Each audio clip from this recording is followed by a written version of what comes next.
All right. Full disclosure, the DPB show. Sorry. Tuesday, obviously, ran into a buzzsaw dealing with life. I know life gets in the way for all of us, and especially now, I think we're all challenged by juggling schedules and just trying to make a living, trying to get from point A to point B. We're hopeful that as things progress, yes, we're progressive. We hope that the world progresses in a good way towards making America great again. We like to make sure that happens, and as we get closer to that happening, and we're going to see more and more of that transpire and reveal itself as Trump gets if you don't think he's up to speed already, wait till I think he's going to go, in the immortal words of Elon, he's going to go full throttle. They're going to go into warp speed here pretty soon. That's evidenced by the fact that most of his cabinet picks are already in place. Kash Patel just confirmed today. Granted, we knew it wasn't going to be a runaway. It wasn't going to be like the Secretary of State with Marco Rubio. He did end up 51-49. Believe it or not, Mitch McConnell, who has announced that he will no longer be running for his Senate seat in 26. Hate to see you go, Mitch. No, that's not really true, but we know the rest of the story. It'll be good to have people like Mitch McConnell moving into retirement because there are a lot of things that have to happen. Burrow and Bob, it's good to see you jumping in on the conversation today. It's always, we always, ADPB, welcome back, driving, but listening. Yes, Bob, once again, I have to apologize as I started off.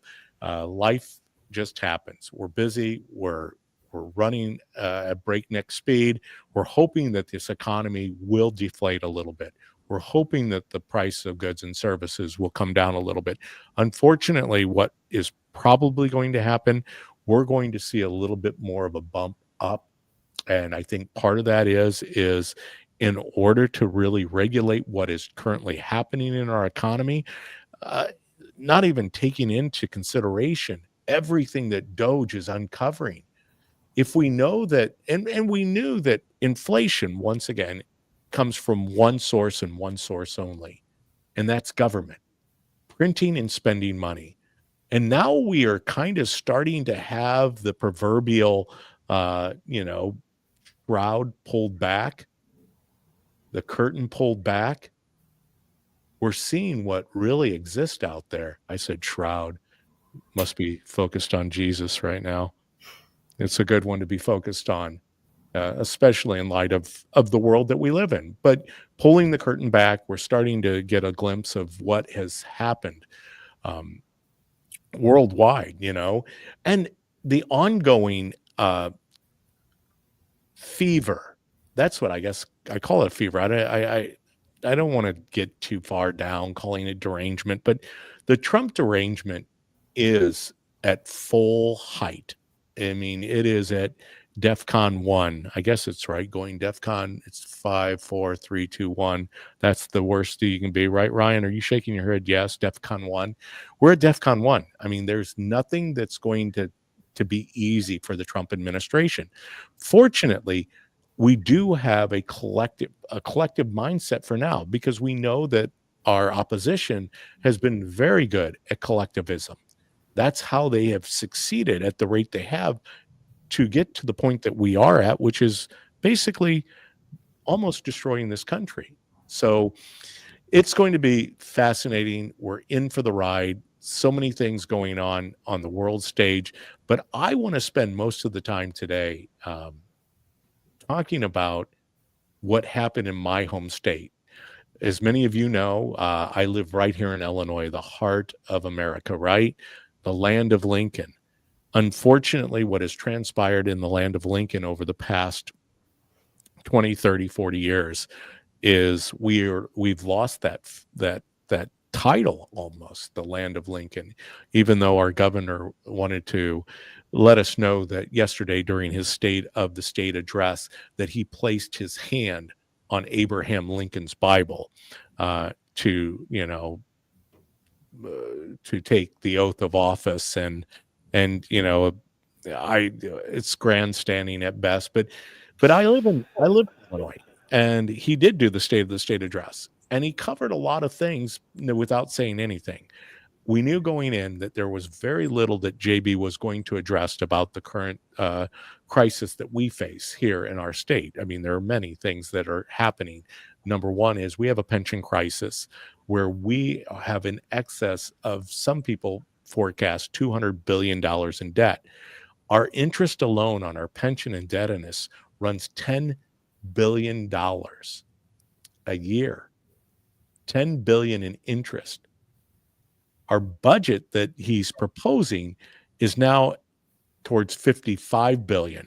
When JB took office, that budget was 32 billion. So you look at the increase and where he's gone. So he was to give his address, talk about his proposed budget. It's a new year. He was lauding that it was his seventh State of the State address. But what caught me, and I knew going into it that he would talk about Trump, which he did. Trump was mentioned. I think he was 7 or 8 times he mentioned President Trump. Of course, he was placing a lot of blame on President Trump. Another thing that really struck me is it's one thing, and I know JB's come out and called Trump a full blown extremist, an existential threat to democracy. I mean, this was all the bantering that went on prior to November 5th's election last year. And he called him a misogynist and homophobic, xenophobic, transphobic, called him a White Sox fan. No, that was supposed to be funny. Ryan, you didn't laugh about that. Didn't call him a Cubby fan, but he called him all these names. But yesterday, he had a certain tempo about it where he wanted to really bring to light. Well, he talked about the Jewish faith. He talked about the persecution of the Jews. And he talked about all of these things. He talked about pushing grandma from the cliff with Social Security, talked about the people with disabilities and how Trump is trying to defund people with disabilities. He talked about the illegal immigrant crisis here in Illinois and the funding that went on, or the lack of funding, or whatever. But the one thing that he quickly pivoted on, which I found it was interesting, he came out and made a declaration that struck me, that I don't know if I feel that I'm still experiencing this today, because if you go out to X, and hopefully if you're watching us on X, Rumble, YouTube, or Facebook, that you're liking, sharing, subscribing to our channel. Obviously, we want to see you. We want to hear from you. And Eric Armstrong, the Fed's job is to make sure costs go up 2% a year. Fed will never let prices go down. There's something that you're right. That's why Ron Paul always wanted to audit the Fed. Rand Paul's doing the same. I agree. It's time to audit the Fed. But getting back to JB,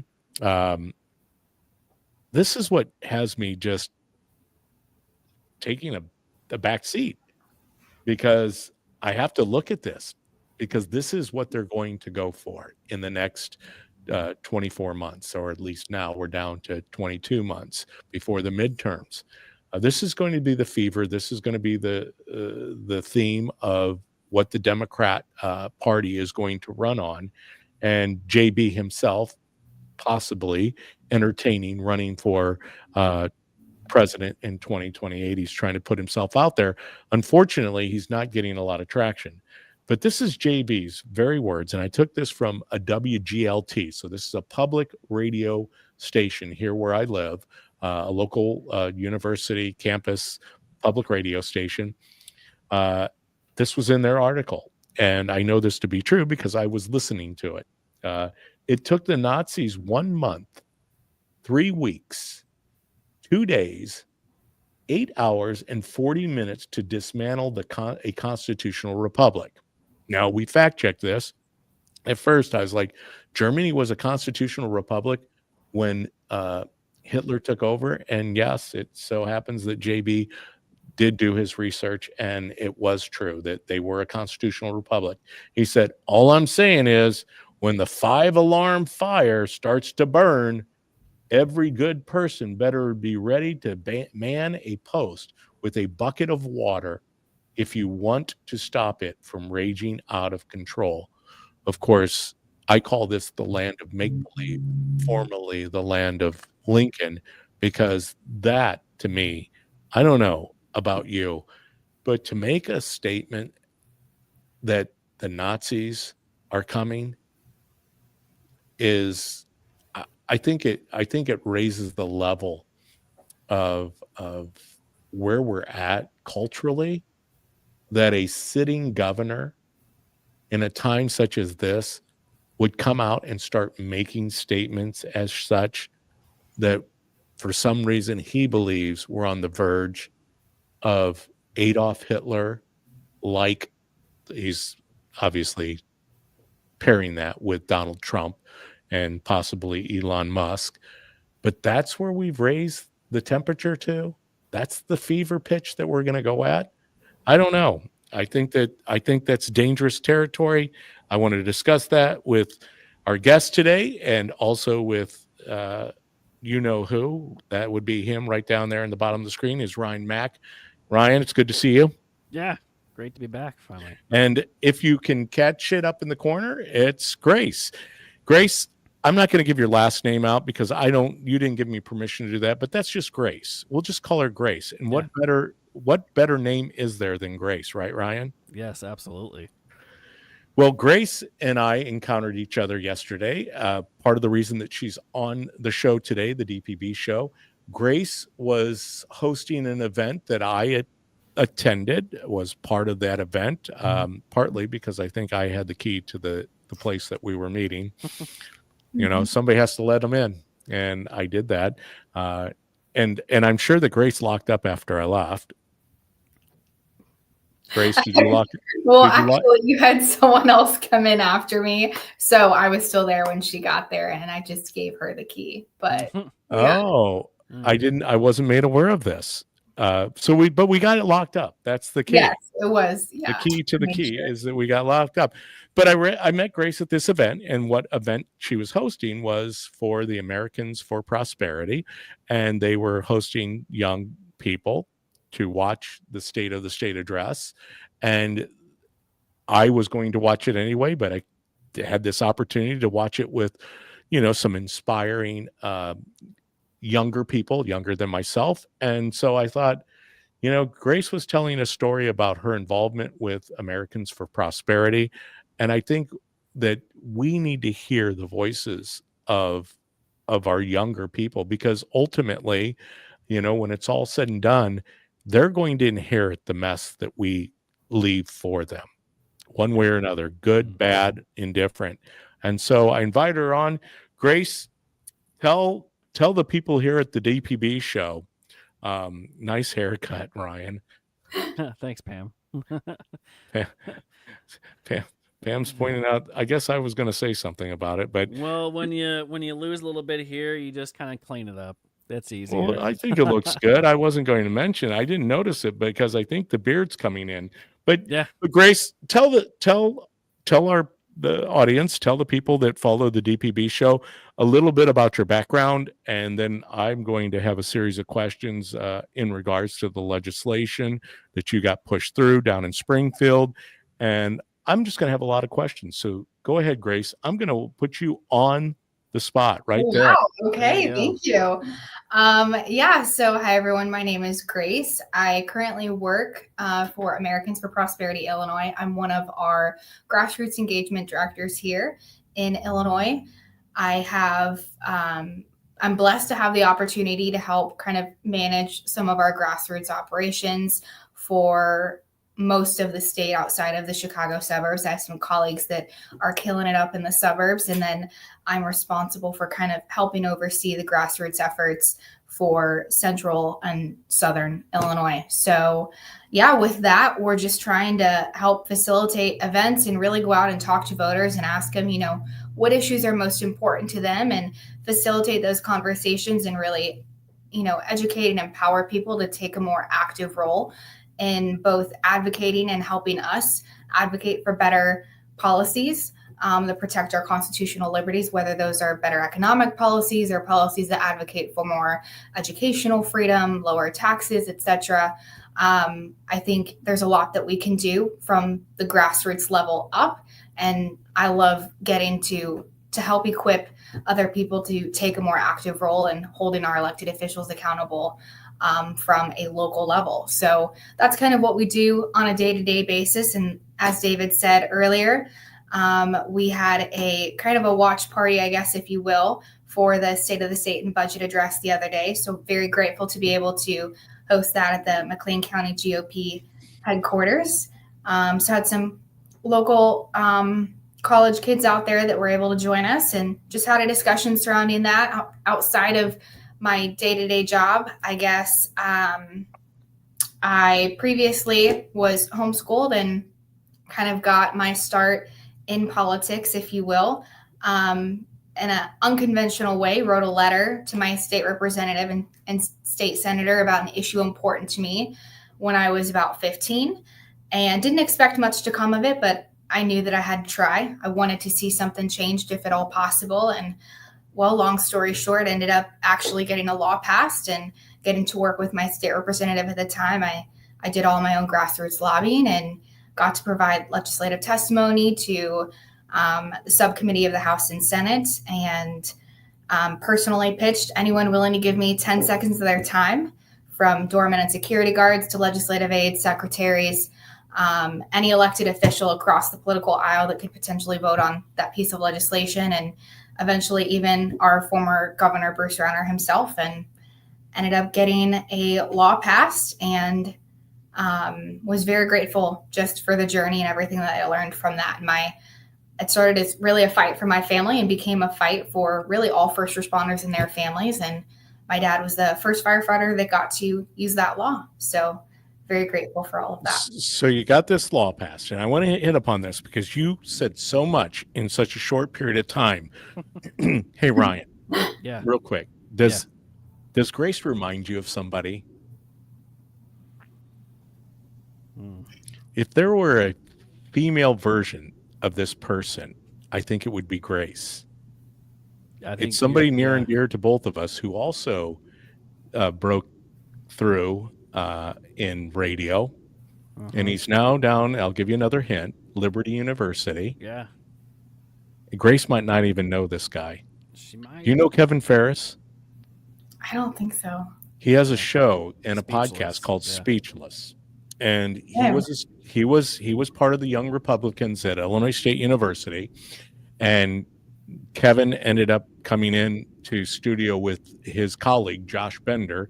They started a podcast. They both were Young Republicans on ISU's campus, pitching conservative ways of thinking, policies. They were very good, but I had them on the show, and I went to the corner office and said, hey, if you want to have an inspirational, upbeat show right here in a college town on a conservative radio station, you got to get these two guys in. Well, lo and behold, one thing led to another. They both got a show.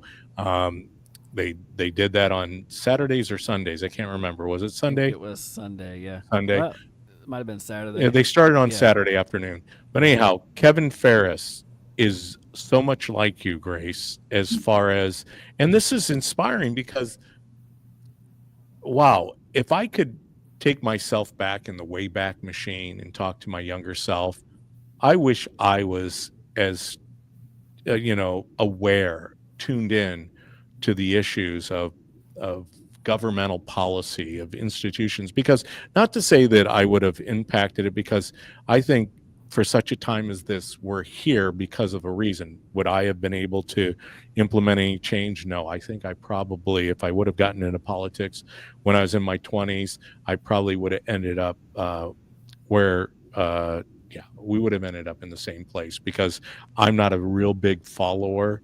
And I think a lot of the brokenness, and I've said this over and over on the DPB show, we have just as much brokenness in the Republican Party as the Democrat Party does. I think that to see better policy come out of Washington, D.C., or Springfield, Illinois, or the city of Bloomington, the town of Normal, the township government, we've got to come to some understanding, that this vitriol is not helping advance the cause of America and what America believes in. And I think that's what you're saying, Grace. You saw this at 15. So tell the audience walk us through this legislation that obviously impacted your father and how it was that you were able, from a letter writing standpoint, to go all the way to the governor's desk to be signed. And you did say that was Rauner, under Governor Rauner. Okay, go Yes, ahead. correct. Take it away. So, I mean, just a little background on kind of the law and everything that ended up kind of taking form. So, previously, as it stood, my family's experience and any other first responder that would go off the job on any sort of line of duty disability would be required to go to annual state evaluations with a state appointed doctor, where they would essentially compare previous x-rays, imaging, etc., with current ones to see, has there been enough improvement here to take this, first responder off their line of duty disability pension and reinstate them as an active duty first responder. However, when you take the same approach with, if someone has a knee or back injury, that's one thing. You can compare pretty black and white past x-rays and imaging with current ones to see if there's been any progress in healing. When you take the same approach for someone that has PTSD, that setup, although well-intended, I'm sure, was designed more so to handle mechanical injuries versus those with PTSD. So unfortunately, it was like ripping the scab off of a healing wound every single year, or it would be like taking a cancer patient and sending them to a brand new oncologist they have zero rapport with and giving them a little bit more cancer during that visit just to prove they still have cancer. So when my dad would come home from these, I saw how the negative impacts of that, both on him and on my family. And I felt like, man, here's someone that's dedicated 20 plus years to serving the citizens in his community as a firefighter. I feel like we owe it to him and to all other first responders to have their backs and to do this better. So it really started as a fight for my family, and it became a fight so much greater than what I ever anticipated it becoming in the beginning. Once I realized, wow, like, okay, this is a need. This is something I'd like to see changed. And no one else has done it yet, for God only knows what reasons, but I might as well stop at nothing to at least make sure I leave no stone unturned and see what comes of it. So it started as a letter to my state representative at the time, Representative Tom Bennett. And then initially, because not every law, of course, is going to make it all the way to the governor's desk on the first go around. So initially it started its life as House Bill 4939, but we didn't make it past the Rules Committee the first time. I learned a lot about that whole process at a young age, but really it turned out to be a blessing in disguise when it was killed in the Rules Committee. That enabled us the opportunity to go back to the drawing board and really hone in on, okay, what are our goals? How are we wanting to really approach this, and what's realistic and how can we get there? And I learned from a young age too that as much as I'd like to see so much more done for first responders and across the state in a variety of capacities, it's one thing to want a quantum leap. It's another to actually figure out what's realistic. And sometimes small steps in the right direction is what you have to go for. But small steps in the right direction do eventually add up. And that's what I saw here in my experience. So we went back to the drawing board after it was killed in the Rules Committee, and were able to insert some new language. Got the opportunity to talk to former state senator at the time, Pamela Altoff, who had been working on some legislation for police. I was able to explain to her my family story, what I was hoping to accomplish, and she enabled us the opportunity to attach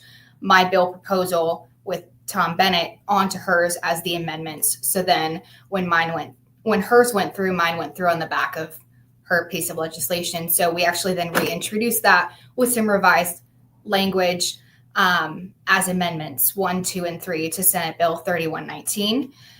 And Amendment 1 basically, 1, 2, and 3, they basically required so that previously any firefighter that went off the job on a PTSD line of duty disability would have to go to these annual evaluations from the time they went off with an injury until they reached the age of 50. Granted, if you have someone that went off on a PTSD line of duty disability at the age of 35, that's 15 years of going through these re-traumatizing annual evaluations to prove they still have PTSD. So one of the amendments lowered that. So it gave more power back to the city pension board so that they could at least decide if there was supermajority to dismiss the requirement for them to go to the remaining 5. So they had to be at least 45 years of age to apply, but they could be dismissed from having to go to the last 5 years. So it still gave them back 5 years of their life from having to go to these annual evaluations. So that was the crux of the bill. But yeah, reintroduced as amendments and then went through Rules Committee the second go around, then to the subcommittee of the House and Senate, where I was blessed with the opportunity to provide legislative testimony to both of those. It passed the Personnel and Pension Subcommittee of the House, 13-1 in favor, then was sent over to the subcommittee of the Senate and passed there unanimously. Then it went over to the House floor, eventually made it there. And at that point, I can't really provide any testimony. So I was just pacing and waiting and praying and hoping for the best. There was some debate on the floor, but that ended up passing, I believe, 106-4 in favor. And then went over to the Senate floor, was passed unanimously on the Senate floor, and eventually made it to the governor's desk and was signed into law and is now known as Public Act 100-1097 and was signed into effect officially, I believe, on August 26th of 2018. How old were you when this passed? Officially, when it passed and made it all the way through, I had just turned 17. So, Wow. So wait a second. I'm not very good at math, Grace, but that means that you had not even voted in an election yet. No, I hadn't. And No. she's putting through amendments and legislation. So, and I'm not saying, I mean, it's obviously unique that somebody of 15 years of age starts the process and by the age of 17 gets a bill passed.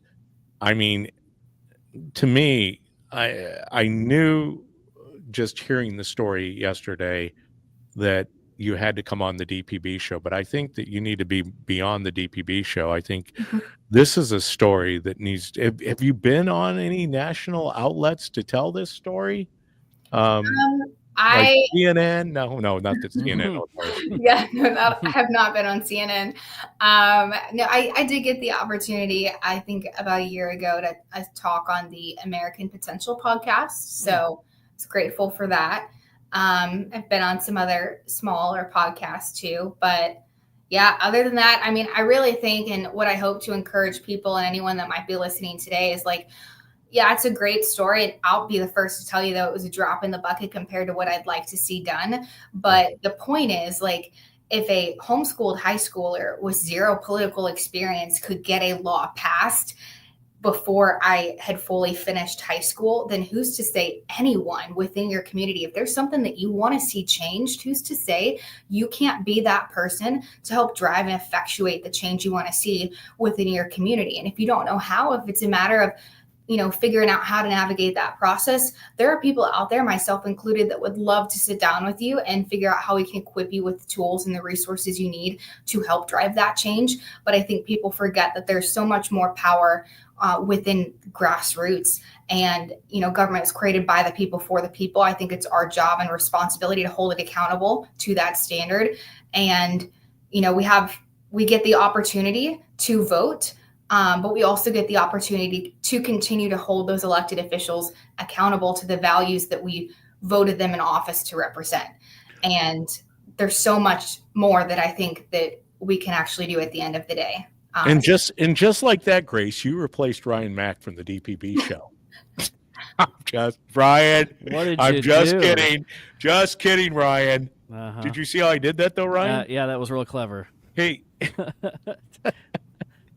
Grace, well, I got a question real quick. Go ahead. Sure. Have you seen the effects of this as it come out?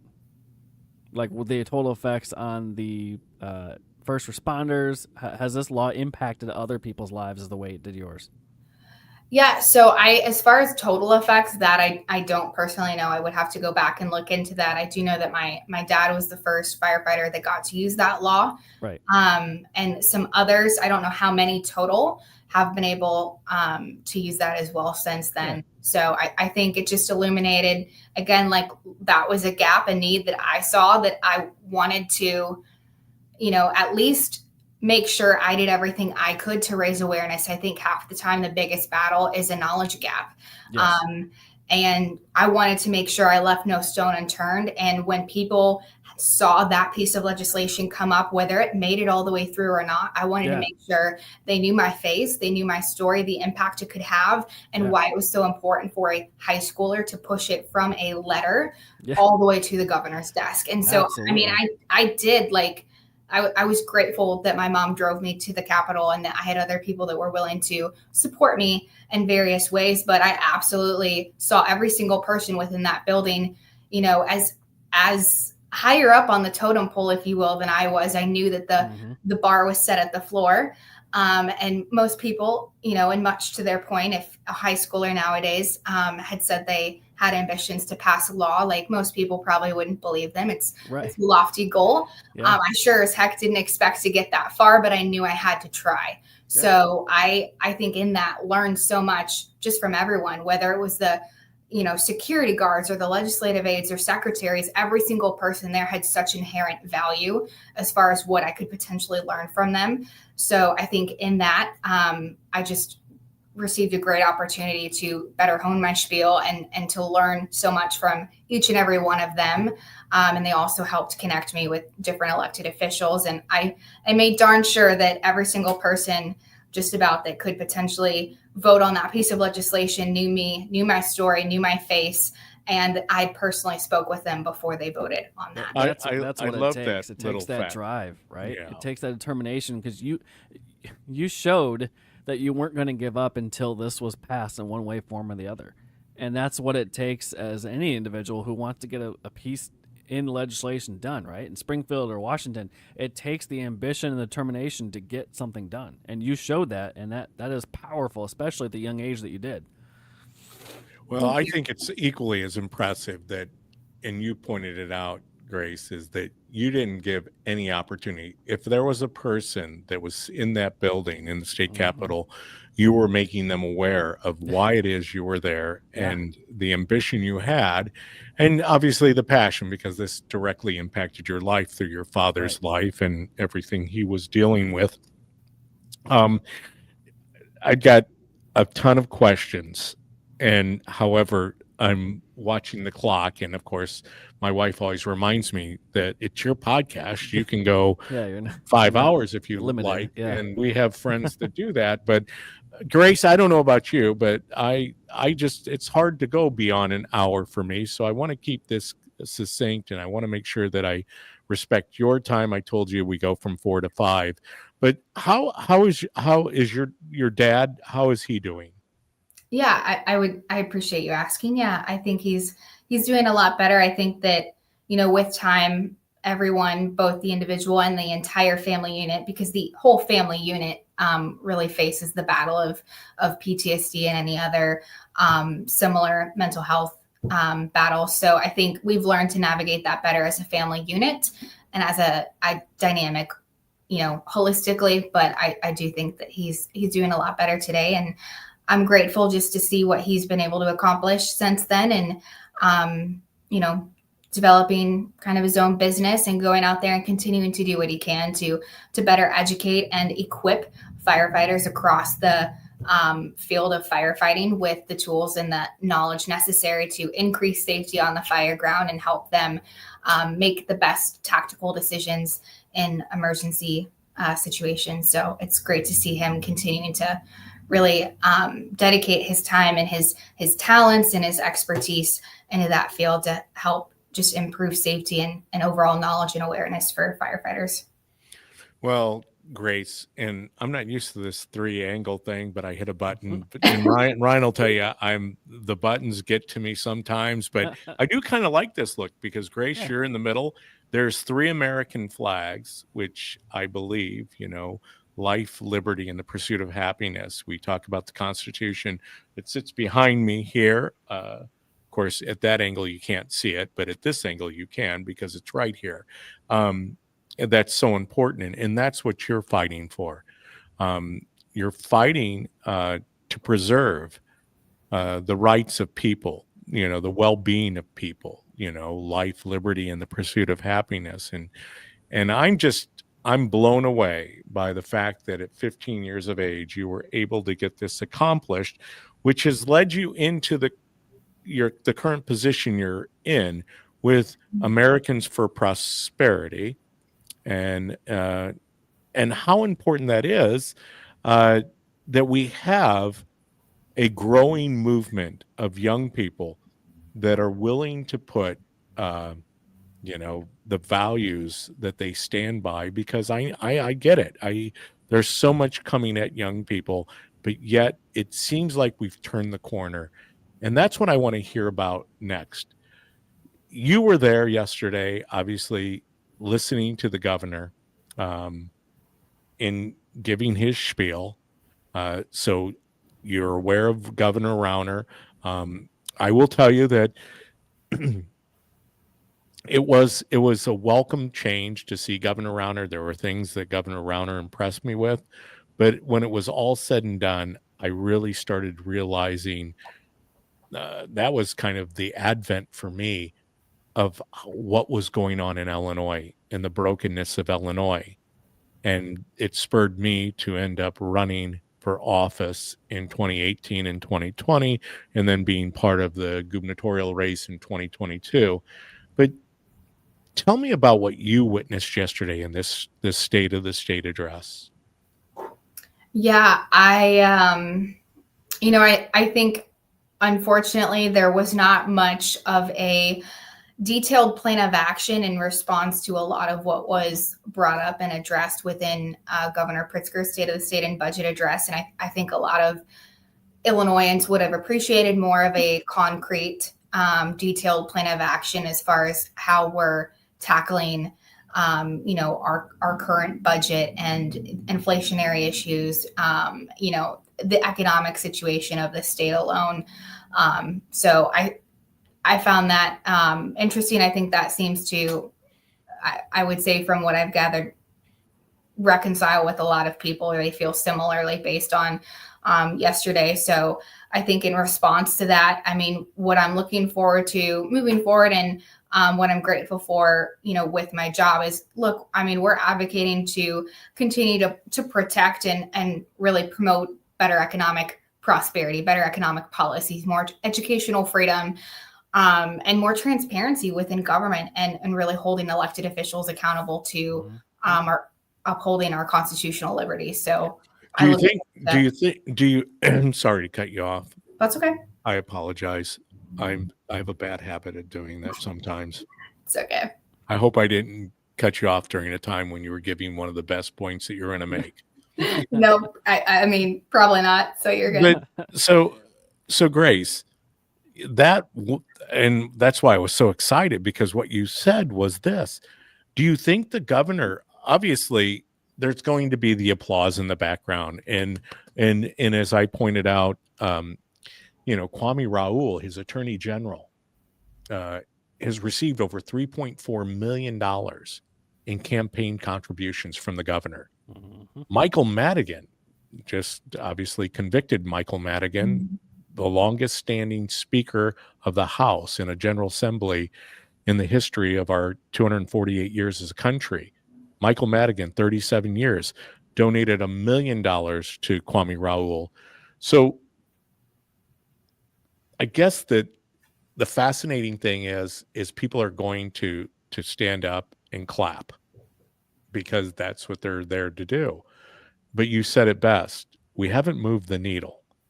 He wasn't going to talk about the $200+ billion of indebtedness of our state. He wasn't going to address the real crises that exist, because that doesn't sell well.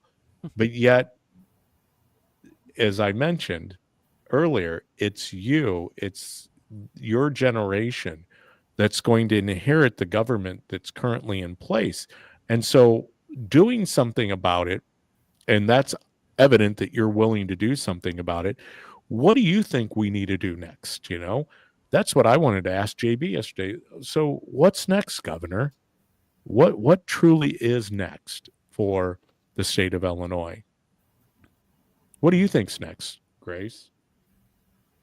I mean, I think, obviously it's one thing to identify where the problem areas are. I think after identifying where those problem areas are, one of the largest issues I think a lot of people would agree with, especially in Illinois, would be the current state of our economy, having bad economic or inflationary policies in place currently, with that being such an issue that negatively impacts people across socioeconomic classes. I think the next response from that is like, okay, we have these bad policies in place. What are the strategies that we can work towards implementing to better rectify that situation, to set us up for better economic success in the future moving forward, both for us now in this generation and to protect the economic prosperity and opportunities of the next generation. And then how can we further mobilize and empower and equip and build up that grassroots base within our communities to both hold elected officials accountable, but also then to help partner with those policy champions that are going to advocate for the policies that we need to see in place within our state and local and federal government. So, and I'm sure you're aware of this, Grace, and tell me if you're not. Hey, Ryan, could you get JB Pritzker's Facebook page? I was just trying to manipulate it and pull up his last post that he put up, because I want to share this. Because the governor spent a lot of time yesterday blaming the Trump administration, the invasion of the Nazis. There was another one that I forget. I was kind of tallying the different areas that the governor was quickly trying to throw out there, because he sure wasn't going to stand and give an explanation like you did so eloquently, Grace, to talk about really taking this thing head on. He is leaning back into Rauner. He's kind of blaming Rauner now. So he shifted from the Nazis are coming to Trump is the reason for the decline in our economy and all the things we're going to have to do, to now he's pointing back to Rauner and 10 years ago. But I guess which post was it? It was the most recent one. He talked about 10 years, something like 10 years ago. And, he's got both his government page and his personal page. So it might be on one of the different ones. I was going to quickly try to scramble it, because Grace brought that to the forefront, is that we're at such a pivotal point, I think, where we've come as the state of Illinois, and all the things that have to be addressed. We didn't hear any of those things directly addressed. We talk a lot about smoke and mirrors and the quantum computing. He always goes back to the same talking points of everything that he believes was always going to win him over. Let's see, Ryan, let me blow that up a little bit. What does that say? I still don't think I have a big enough. Here in Illinois 10 years ago, we saw the consequences of a rampant ideological gutting of government. It genuinely harmed people, and our citizens hated it. Trust me, I was elected in part on just how much they hated it. So that was it right there. So never talking about exactly what that was and how, because we know that the spreadsheet doesn't lie. You started with $32 billion as a budget. Most of those passed in the wee hours of the morning. 3,000 pages, the spending in the budget, the allocating of where they're going to spend the money. And most of those budgets show up in the wee hours, and they're obviously quickly passed through because they have a majority and now a super majority. And the governor never talks about the $32 billion to the $55 billion. He doesn't talk about the interest accruing on the debt of the pensioners, who pensions are promises, right? This is a deal that was made between the different public pensioners and the state of Illinois. Unfortunately, the state of Illinois reneged in so many different fashions, mostly that they underfunded and sometimes didn't even fund the pensions, which has led to the pension crisis we have. So JB's not going to talk about that, but it's not going to go away. Mhm. It just keeps accruing interest year after year after year. And I guess the reason I had Ryan pull that up is because, uh, 7 years and we're still battling the same issues. Now we're at a loss because we have, it's kind of like when Trump said about Gaza in the Middle East. I mean, you guys have been doing the same thing over and over and Yeah. over and over again, expecting to try to change things over there. Yeah. It's time to really implement change. Well, that's what I wanted to hear from Governor Pritzker. It's time to implement change other than attacking and saying that, people were underserved because we gutted the expenses and try to become fiscally responsible. So his idea is, well, that's gutting it, but there's no plan for bringing back prosperity Mm-mm. to the land of Lincoln, changing things, going in a different direction. And I get it. It's just that's not their mindset. That's not their ideology. Yeah. They believe government is the solution to all of our problems. And I believe government is the problem in most cases to all of the problems we face. Yeah. I believe the private sector could fix most of the problems we have. It's Mhm. just the government and the government within the government won't get out of the way. And so rooting that out is we've got an uphill battle. But I think that JB coming out and giving this State of the State address yesterday, I think it's the best thing for us because Mhm. now I believe we have seen the emperor and he has no clothes. Not that I'm trying to give you a visual of JB without clothes because I don't think anybody wants that visual. No. What says you, Grace? I mean, that's I think he's basically really yesterday created a disservice for himself because he didn't lay out a plan. Yeah, I think at the end of the day, regardless of what side of the aisle you're on, when people enter into public office, there's going to be some level of problems and successes that you're going to inherit. It's part of the job. But I think a lot of people at this point are really seeking for solutions or at least a path to get there. And I think that's what so many people were hoping to receive yesterday. And unfortunately did not get a very clear layout as to what that plan looked like. And I don't think you're going to get one very soon. Mm-mm. I want to respect your time. Thank you, Grace, for just really, I think you've encouraged our audience. I think as this is going to resonate, people, Grace is going to do great things. Not that she already hasn't done great things, she has. But I want to hear about the homeschooling experience a little bit more because I know there's some legislation out there. And once again, the government loves to be in your business. That's what they're in the business of, is being in your business rather than allowing people to have their own business. But Ryan, you had something pulled up and I want to make sure that It was just a quick thought from JB. A quick thought from JB. Well, let's hear what from yesterday's speech, I believe. let's hear He what the was- governor has to say. Yeah. So he was talking about taking his oath to the Constitution. I just have one question. What comes next? After we've discriminated against, deported, or disparaged all the immigrants and the gay and lesbian and transgender people, the developmentally disabled, the women, and the minorities, once we've ostracized our neighbors and betrayed our friends, after that, when the problems we started with are still there staring us in the face, what comes next? All the atrocities of human history lurk in the answer to that question. And if we don't want to repeat history, then for God's sake, in this moment, we better be strong enough to learn from it. Well, there comes the clapping. Yep.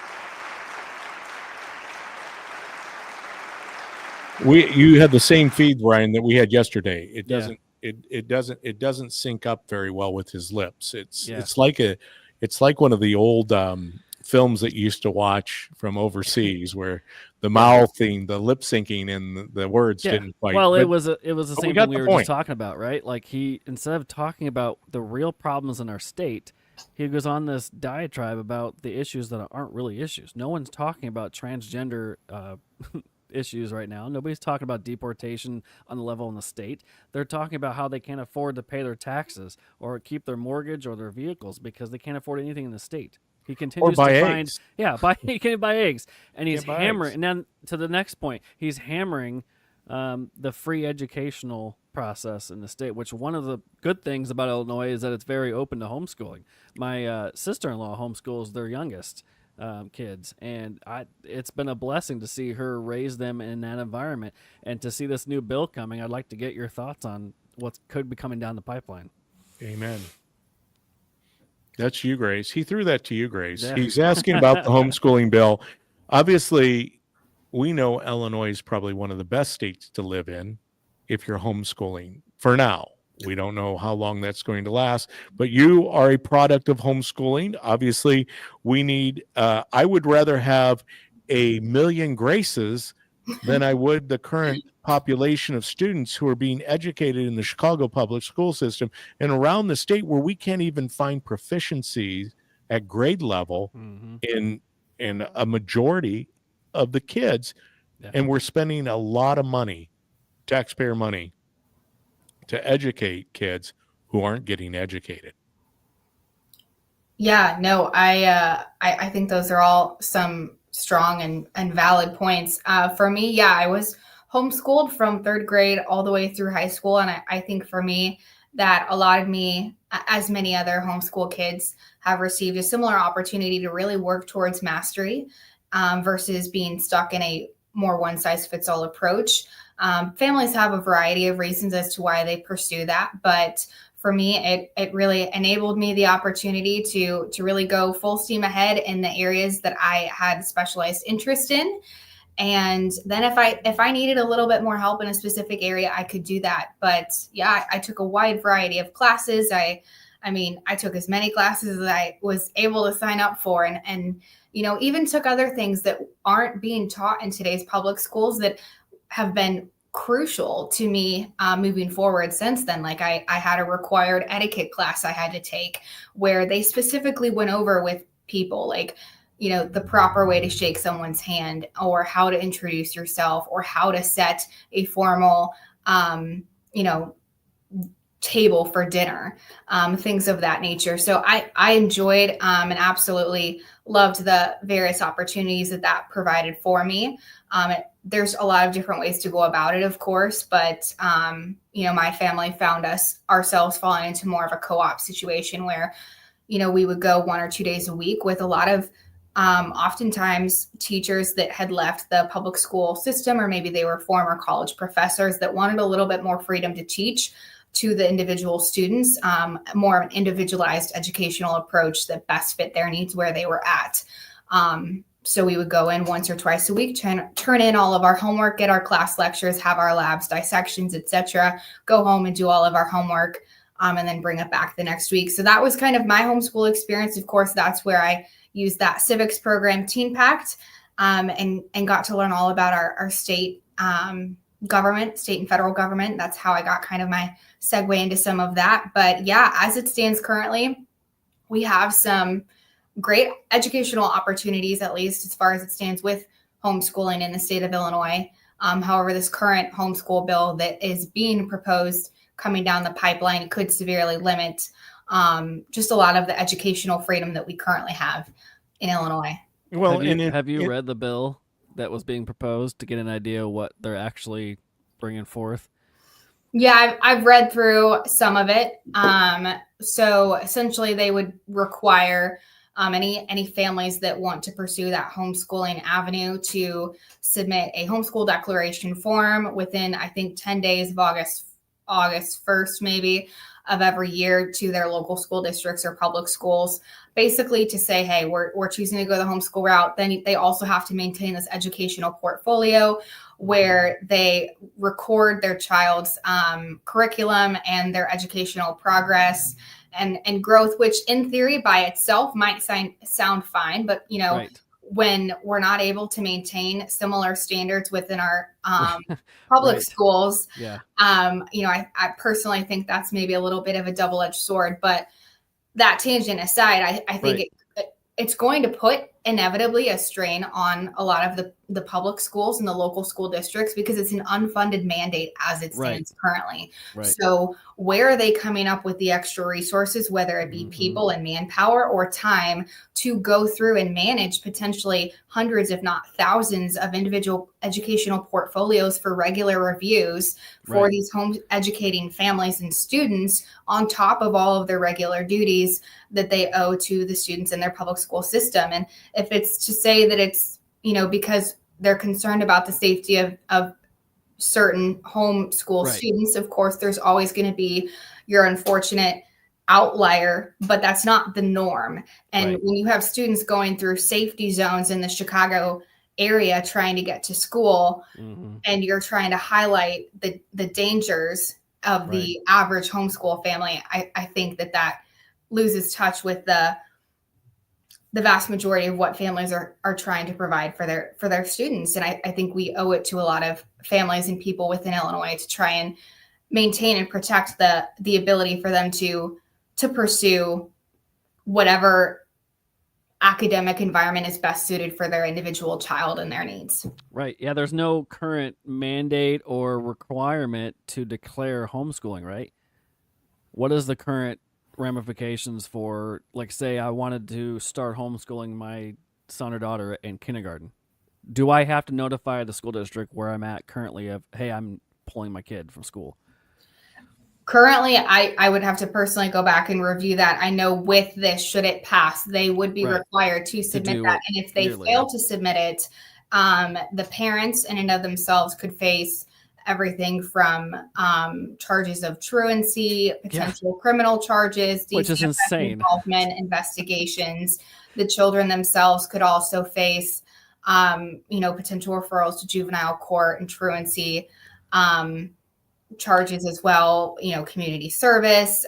Of course, that could negatively impact someone's academic opportunities in the future as well. So. Well, I can answer that for you because that's one of the answers I do know. Every now and then, yours truly, DPB, comes up with an answer. So right now, really what's required for you to be in homeschool and homeschool your kids? Absolutely nothing. Some families choose to write a letter to their school district. It's mostly optional. That's what I thought. Exactly. To give them a heads up. Hey, listen, I'm educating my kids, homeschool. Thank you. Appreciate you. We'll keep you, don't call us. And there's no real follow-up until you decide to do anything with the school. And as far as I know at least locally, you can still participate in school sports too, and extracurriculars, even while being homeschooled. Yes. Yes. You can. That could change under the Homeschool Act, could provide more restrictions there. At a minimum, any home educating students and families would be required to, of course, adhere to whatever the health requirements would be of public school students currently in that area, whether it be adhering to all the immunization requirements or physical exams, etc. So yeah, that could change things as well. Yeah, you have you're homeschooling currently. If you're someone that doesn't really vaccinate your kids for any reason, for immunizations, records, whatever, would that change under the new law proposal as well, that you would require to have all the mandated vaccines even for homeschooling? Was that part of it too? If they want to participate in any school activity, part-time or anything, if they want to participate in any public school clubs, whether it's FFA or sports, etc., that is listed in the Homeschool Act. Hey, Grace, have you ever thought about running for public office, being a state rep or a state senator? Maybe someday. Well, just listening to you today, and I'm so thankful that you came on the show, and I want to definitely get you back often, because Ryan will tell you that one of the things I believe in is building a bench. I think that we haven't done a good job at building a bench.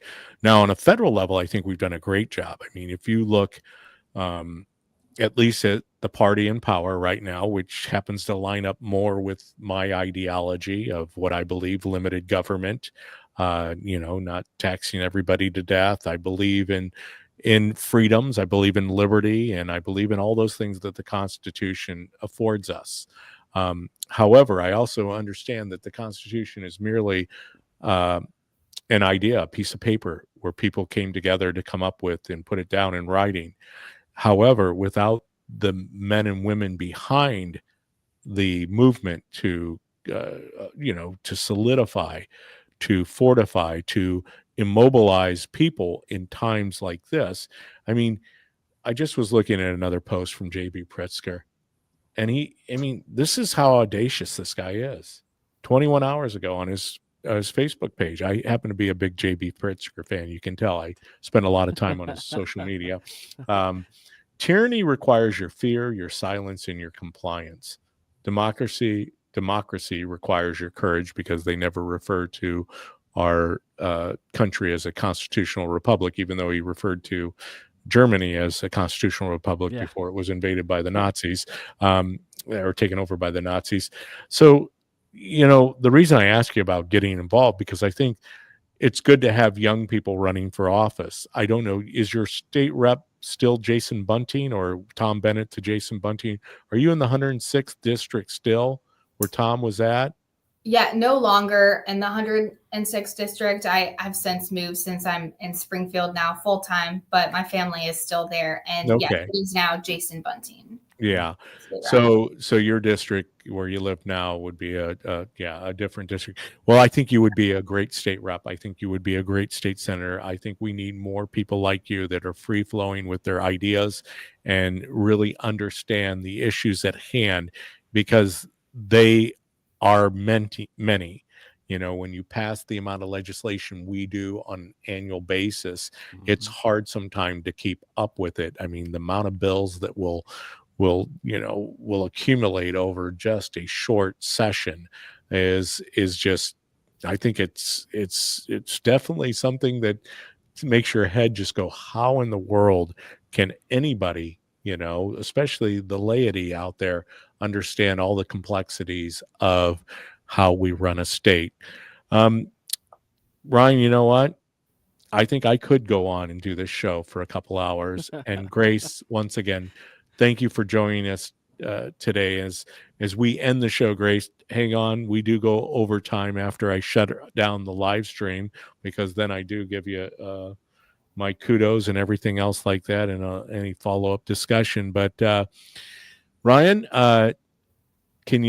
Grace, I hope it's okay that we end every DPB show with a prayer, because we believe that prayer is instrumental to this great country that we live in. So, Ryan, you want to end us with prayer? Absolutely. Dear God, thank you for the many opportunities you have given us to right some of the wrongs in our country. Thank you for keeping us in line when we walk away, and we thank you for the opportunity to speak to such a wonderful person, young person, getting involved in political ways. As you guide her forward, stay with her and guide her on your path, so that she may be a guiding light to everybody else. Thank you for all you have shown us, and the grace that you have shown us. In all your glorious name, we pray. Amen. Amen. Thank you, Ryan. Yeah. Thank you, Grace. As I always say, we'll be back here on Tuesday, and I promise this time I will be here on Tuesday. Come whatever, double HEE, hockey sticks, whatever, or high water. No, Lord willing, we will be back here on Tuesday. We look forward to seeing you. As I always end the show, I love you, Ryan. I love you. And Jesus loves you more. We look forward to seeing you next Tuesday. Until then, we bid you farewell.